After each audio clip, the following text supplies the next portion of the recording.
जय हिंद प्यारे बच्चों, मैं डॉक्टर रूमा पांडे स्वागत करती हूँ आपका इंस्टा संस्कृत में। इंस्टा संस्कृत जहाँ आपको मिलता है कक्षा 4 से लेकर 12 तक के व्याकरण बिंदुओं और पाठ्य पुस्तकों की सरल व्याख्या। आज संस्कृत भाषा के अंतर्गत हम करने वाले हैं कक्षा 8 रुचिरा पाठ 3 डिजी भारतम और उसका अभ्यास कार्य। इसकी व्याख्या हम इससे पहले वाली वीडियो में पढ़ चुके हैं, समझ चुके हैं और आज हम करने वाले हैं इसका अभ्यास कार्य। डिजी भारतम जिसके बारे में हमने पढ़ा कि धीरे धीरे जो हमारा भारत है वो डिजिटल होता जा रहा है, डिजिटल इंडिया बनता चला जा रहा है, जिसमें कि अधिकाधिक क्षेत्रों में कंप्यूटर का प्रयोग बढ़ने से हम क्या करते हैं, हमारा जीवन, हमारी जो चीज़ें हैं वो और भी अधिक सुविधाजनक होती चली जा रही हैं। पहले हमें कुछ भी खरीदने के लिए, कुछ भी कार्य करने के लिए क्या करना होता था, हमेशा अपने पास पैसे रखने होते थे, पैसे लेकर कहीं भी जाना होता था और अगर कहीं हमारे कम पैसे थोड़े से कम पड़ जाएँ, तो उसके लिए हमें ढेरों परेशानियाँ उठानी होती थी। लेकिन अब क्या है कि हम एक क्लिक से अपना बड़े से बड़ा कार्य घर बैठे सरलता से, आसानी से कर सकते हैं। अब हमें उठकर जाने की भी आवश्यकता नहीं होती और ये सब किसके द्वारा हुआ है? कंप्यूटर के प्रयोग के द्वारा, जो हमने उस पाठ के अंतर्गत पढ़ा। ठीक है? आइए अब चलते हैं इसके अभ्यास कार्य की तरफ। इसका पहला प्रश्न है, अधोलिखितानां प्रश्नानाम उत्तराणि एक पदेन लिखत। कहते नीचे दिए गए प्रश्नों के उत्तर एक पद में लिखिए। एक पदेन माने एक शब्द, एक पद में। ठीक है, चलिए। कुत्र डिजिटल इंडिया इत्यस्य चर्चा भवति। कहते हैं डिजिटल इंडिया, इसकी चर्चा कहाँ होती है? कहाँ होती है? संपूर्ण विश्व, पूरे विश्व में होती है ना? तो ये हो गया हमारा एक पद का उत्तर। आगे, केन सह मानवस्य आवश्यकता परिवर्तते। किसके साथ मनुष्य की आवश्यकता बदलती चली जाती है? किसके साथ? काल परिवर्तनेन। काल परिवर्तनेन, समय के बदलने के साथ जैसे जैसे समय बदलता चला जाता है, मनुष्य की आवश्यकता भी बदलती चली जाती। आपणे वस्तूनां क्रय समये केषाम अनिवार्यता न भविष्यति। आपणे माने बाजार में, वस्तुनाम वस्तुओं के क्रय समय, खरीदते समय किसकी अनिवार्यता नहीं होगी? रुपये काणाम, रुपयों की आवश्यकता नहीं होगी। क्या होगा? कार्ड से या फिर सीधे मोबाइल से हम अब पेमेंट कर सकते हैं। कस्मिन उद्योगे वृक्षाः उपयुज्यन्ते। किस उद्योग में वृक्षों का उपयोग होता है? किस उपयोग में होता है? वृक्षों को काटकर क्या बनाया जाता है?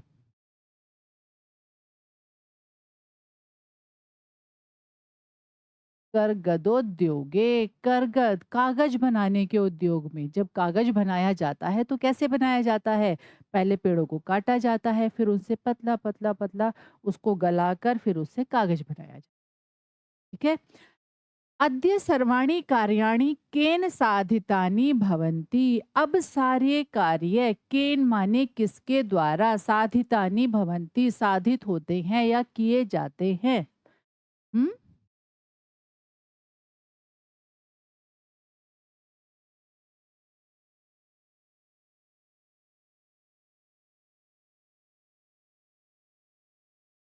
संगणक यंत्रेण, संगणक यंत्रेण, या फिर हम ये भी कह सकते हैं कंप्यूटर यंत्रेण, है ना?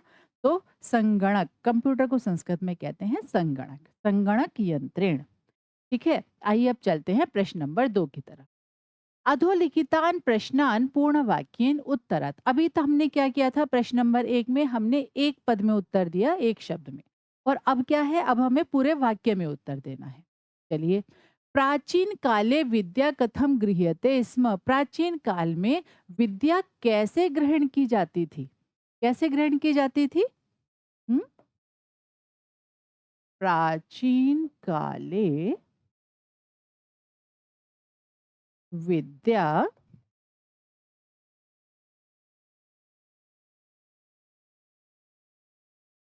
श्रुति परंपरया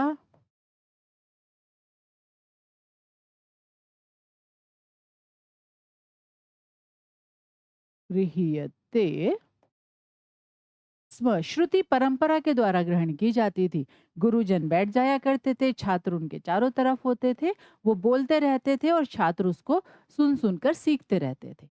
वृक्षाणाम कर्तनम कथम न्यूनताम यास्यति, मतलब वृक्षों का काटना, वृक्षों को काटना कैसे कम हो पाएगा? हम्म? तो वृक्षाणाम कर्तनम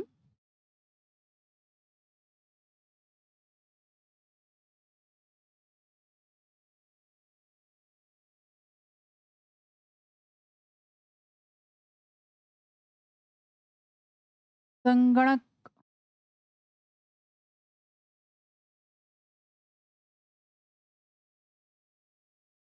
प्रस्य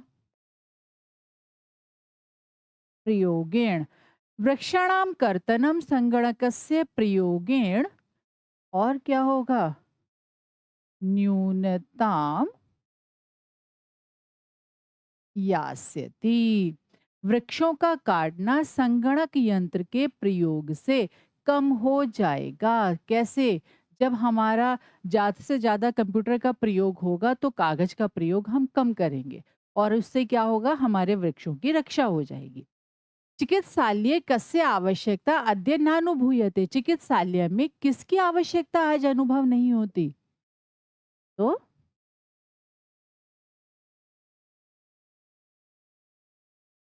चिकित्सालय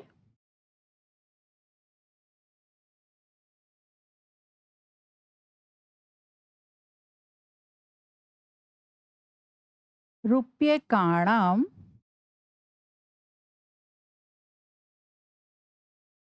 आवश्यकता अद्य नानुभूयते,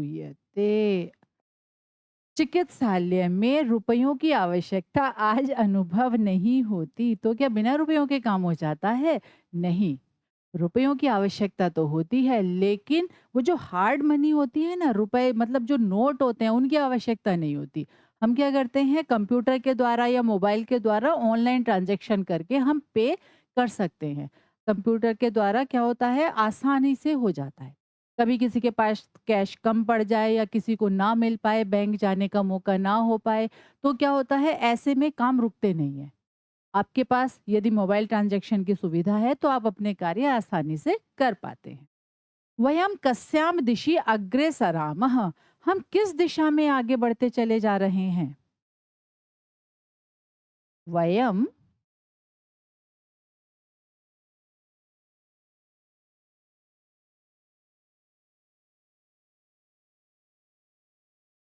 डिजि भारतम इति दिशि अग्रे सरामः, हम डिजि भारत इस दिशा में आगे बढ़ते चले जा रहे हैं। डिजि भारत मतलब डिजिटल भारत। ठीक है। वस्त्र पुटके केशम आवश्यकता न भविष्यति, कहते हैं वस्त्र पुटके, वस्त्र, वस्त्रों की जो आपने कपड़े पहने हैं उसकी पुटके कहते हैं जेब में, आपके कपड़ों की जेब में केशम आवश्यकता न भविष्यति, किसकी जरूरत नहीं होगी? वैसे तो जेब की भी जरूरत नहीं होगी, है ना? लेकिन इसका उत्तर क्या होगा? वस्त्र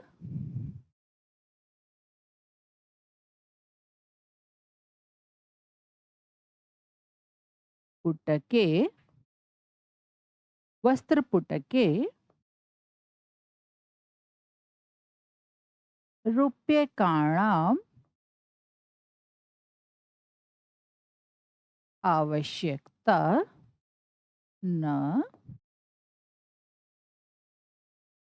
भविष्यति।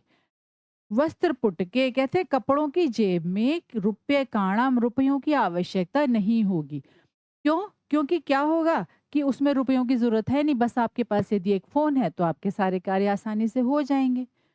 ठीक है। बहुत से लोग तो अब पर्स रखते ही नहीं है। क्यों? क्योंकि उनके सारे कार्य क्या होते हैं? मोबाइल से ही हो जाते हैं। अगला प्रश्न, रेखांकित पदानि आधृत्य अधिकृत्य प्रश्न निर्माणम कुरुत, कहते हैं रेखांकित पदों को अधिकृत्य, अधिकृत्य माने आधार बनाकर प्रश्नों का निर्माण कीजिए। अब देख लेते हैं। भोजपत्रोपरि, भोजपत्र के ऊपर, लेखनम आरब्धम, लेखना मतलब उसको भोजपत्रों के ऊपर लिखना आरंभ किया गया। तो यहाँ पर लेखनम के स्थान पर क्या आ जाएगा? किम। भोजपत्रोपरि किम आरब्धम, भोजपत्रों के ऊपर क्या आरंभ किया गया? तो लेखनम आरब्धम।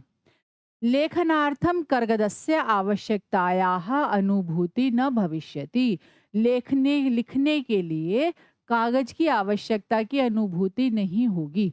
तो यहाँ पर क्या है रेखांकित पद? कर्गदस्य, कर्गदस्य षष्ठी विभक्ति एक वचन। तो हम क्या करेंगे? प्रश्नवाचक शब्द का षष्ठी विभक्ति एक वचन यहाँ पर प्रयोग कर लेंगे। लिंग कौन सा है? पुल्लिंग, कर्गदस्य, इसलिए प्रश्नवाचक शब्द का भी हमने क्या लिया है? पुल्लिंग। ठीक है। विश्राम गृहेषु कक्षम सुनिश्चितम भवेत, विश्राम गृहों में कक्ष सुनिश्चित होना चाहिए। यहाँ पर विश्राम गृहेषु, देखिए एक बात हमेशा ध्यान रखिएगा, क्या कि जब भी स्थान और समय से संबंधित कोई प्रश्न पूछा जाता है, तो स्थान से संबंधित यदि प्रश्न पूछा जाता है तो हम वहां पर कुत्र का प्रयोग करते हैं, और यदि समय से संबंधित पूछा जाता है तो हम वहां पर कदा का प्रयोग कर सकते हैं। ठीक है। यहाँ पर स्थान से संबंधित है, तो यहाँ पर हमने क्या प्रयोग कर किया? कुत्र। अधिकतर तो ऐसा ही होता है कि स्थान से संबंधित हम जो कोई प्रश्न होता है, कोई रेखांकित पद होता है, तो उसके लिए हम कुत्र का प्रयोग करते हैं।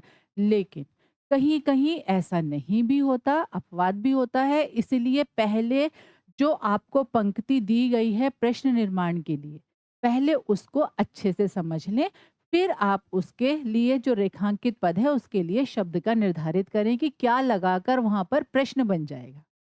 ठीक है। यहाँ पर क्या आएगा? कुत्र।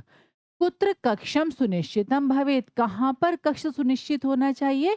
विश्राम गृहेषु, विश्राम गृहों में, मतलब आप जहां पर भी जाना चाहते हैं।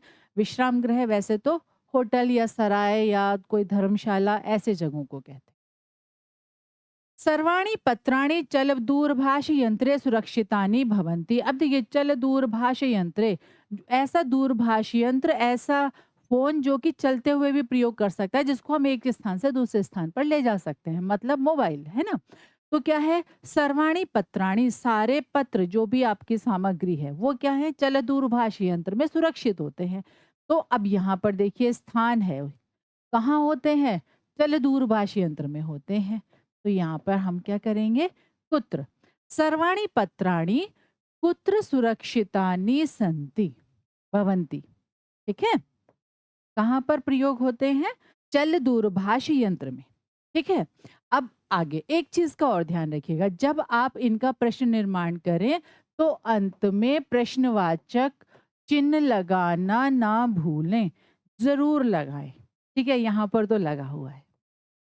वयम उपचारार्थम चिकित्सालयम गच्छामः, हम उपचार के लिए चिकित्सालय जाते हैं। उपचारार्थम, यहाँ पर क्या आ जाएगा? किमर्थम। किमर्थम, किस लिए जाते हैं हम चिकित्सालय में? हम उपचार के लिए जाते हैं। जब कोई बीमार हो जाता है तो उसके उपचार के लिए कहाँ जाते हैं? चिकित्सालय, हॉस्पिटल जाते हैं। ठीक है।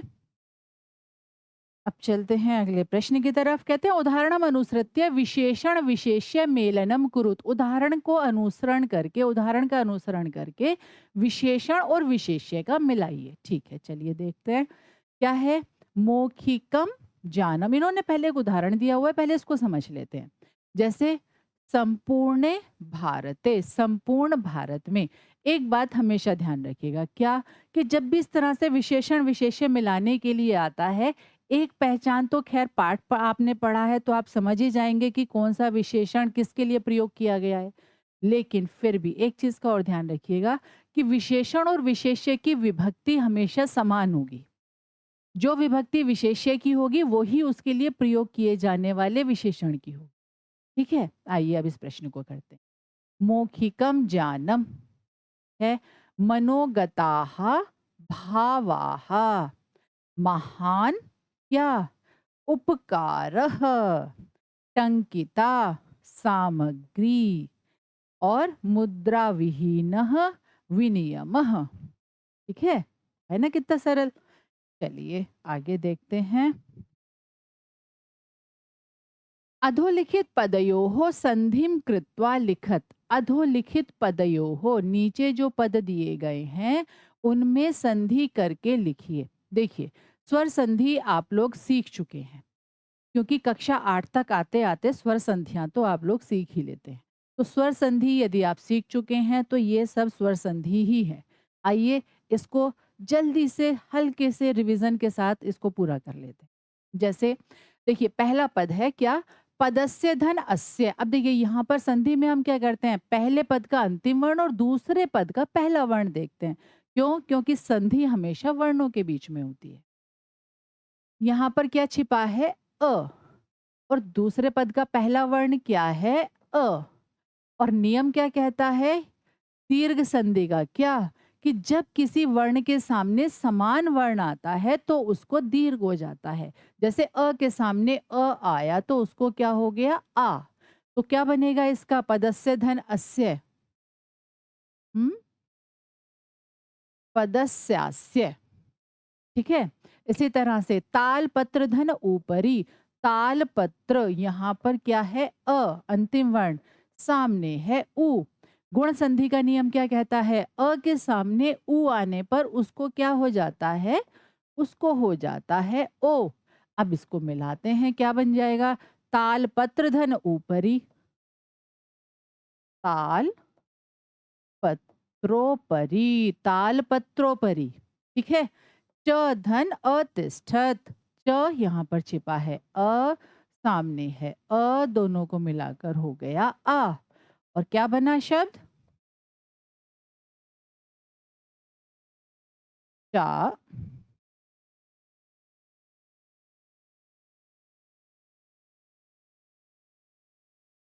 चतिष्ठत।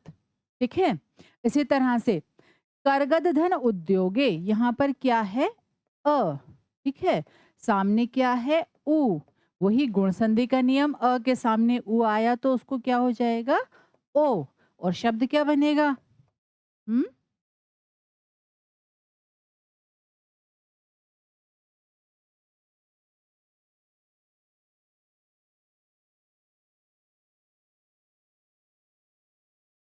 शब्द बनेगा करगदोद्योगे। करगद धन उद्योगे, करगदोद्योगे। ठीक है। आगे क्रय धन अर्थम, य में छिपा है अंतिम वर्ण अ, सामने है अ, दोनों को मिलाकर हो जाएगा आ।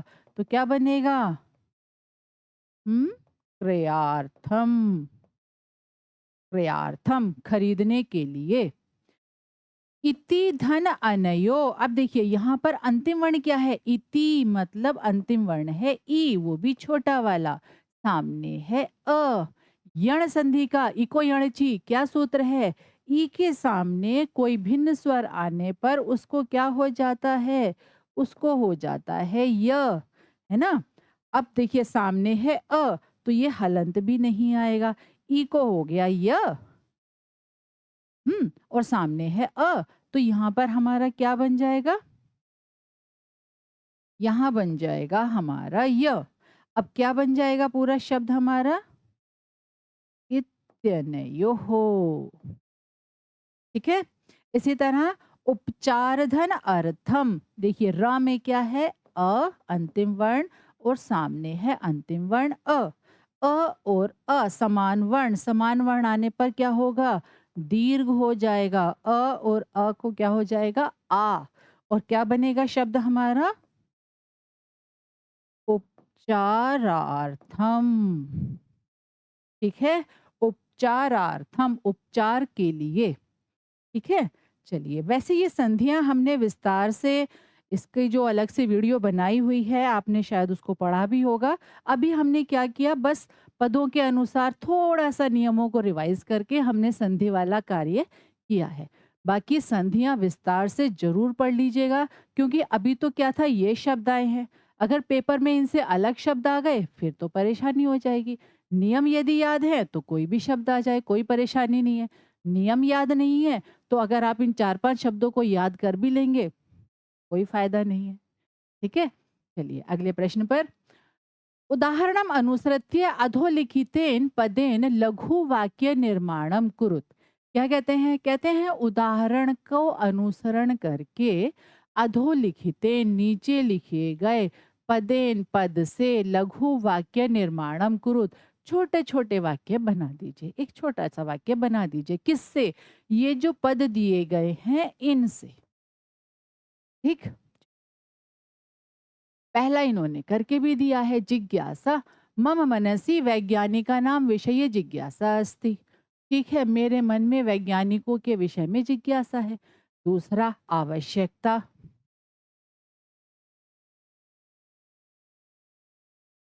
आवश्यकता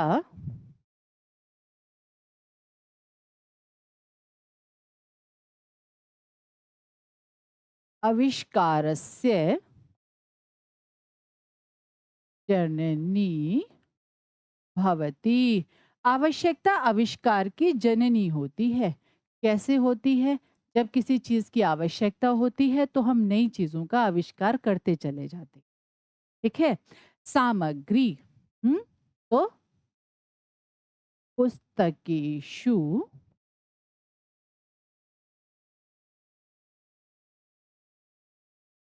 टंकिता सामग्री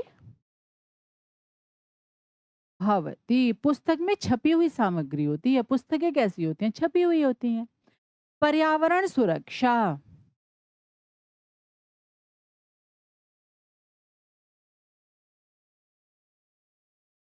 पर्यावरण सुरक्षा अस्माकं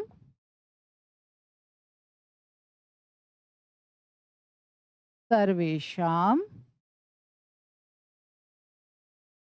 कर्तव्यम। हम सबका कर्तव्य है।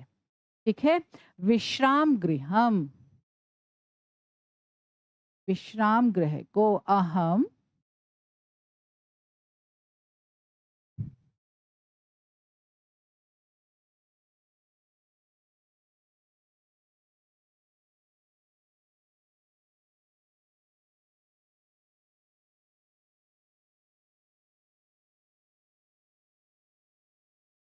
विश्राम गृहम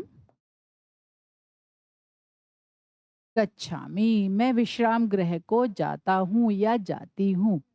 ठीक है। चलिए अब चलते हैं आगे। उदाहरणम अनुसृत्य कोष्ठक प्रदत्तेषु पदेषु चतुर्थी प्रयुज्य रिक्त स्थान पूर्तिम कुरुत। क्या कहते हैं? कहते हैं उदाहरण के अनुसार कोष्ठक प्रदत्तेषु पदेषु, कोष्ठक में दिए गए पदों में चतुर्थी विभक्ति का प्रयोग करके रिक्त स्थानों की पूर्ति कीजिए। क्या करना है हमें? यहाँ पर ये जो रिक्त स्थान दिए गए हैं और यहाँ पर कोष्ठक में कुछ शब्द दिए गए हैं, हमें यहाँ पर इस वाक्य में इन शब्दों में चतुर्थी विभक्ति लगाकर इनको पूरा करना है। क्यों पूरा करना है? चतुर्थी ही क्यों लगानी है? क्यों लगानी है चतुर्थी? कोई और भी तो विभक्ति लगा सकते हैं। तो ये भी कारण हम साथ के साथ समझ लेते हैं। आइए जरा इसको देखते हैं। जैसे इन्होंने एक उदाहरण दिया है, भिक्षुकाय धनम ददातु। भिक्षुक के लिए धन दो। अब देखिए ये बात ध्यान रखिएगा कि जब भी किसी को कुछ दिया जाता है, जब भी किसी को कुछ दिया जाता है, तो जिसको दिया जाता है उसमें चतुर्थी विभक्ति का प्रयोग होता है। इसलिए यहाँ पर भिक्षुकाय शब्द में चतुर्थी विभक्ति का प्रयोग है। ठीक है। जैसे यहाँ पर दूसरा भी है। उदाहरण क्या है? पुस्तकम देहि। पुस्तक दो। किसको देनी है? छात्र को। जब छात्र को पुस्तक देनी है तो छात्र शब्द में चतुर्थी विभक्ति का प्रयोग होगा। क्या बनेगा?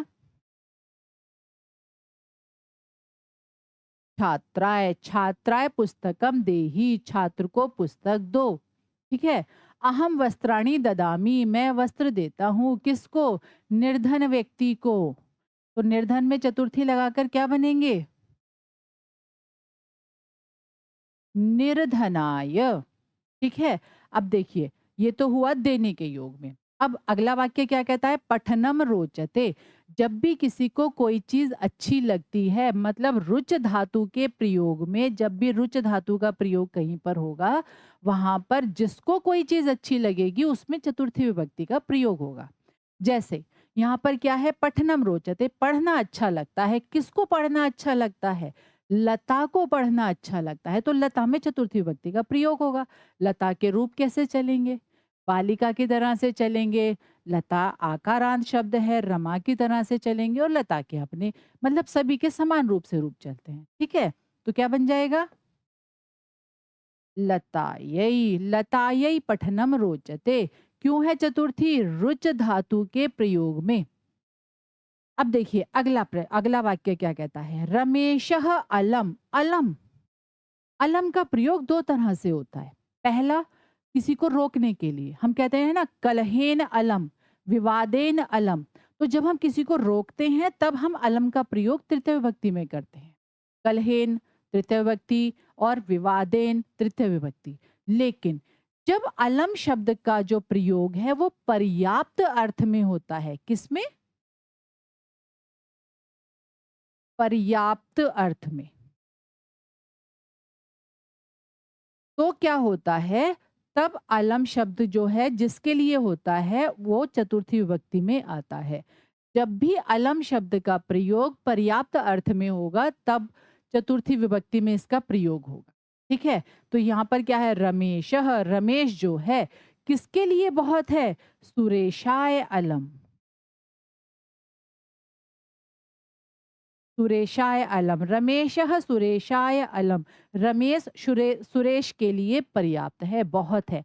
जैसे हम बोलें कि कृष्णः कंसाय अलम, रामः रावणाय अलम। तो मतलब ये उसको तो वही देख लेगा, उसको तो वो संभाल लेगा, है ना? इस तरह से। नमः, नमः शब्द के योग में चतुर्थी विभक्ति का प्रयोग होता है। नमः शब्द के योग में, नम धातु के योग में नहीं, नमः शब्द के योग में। तो जिसके लिए नमस्कार किया गया है उसमें चतुर्थी विभक्ति का यहाँ पर प्रयोग होगा। तो क्या बनेगा?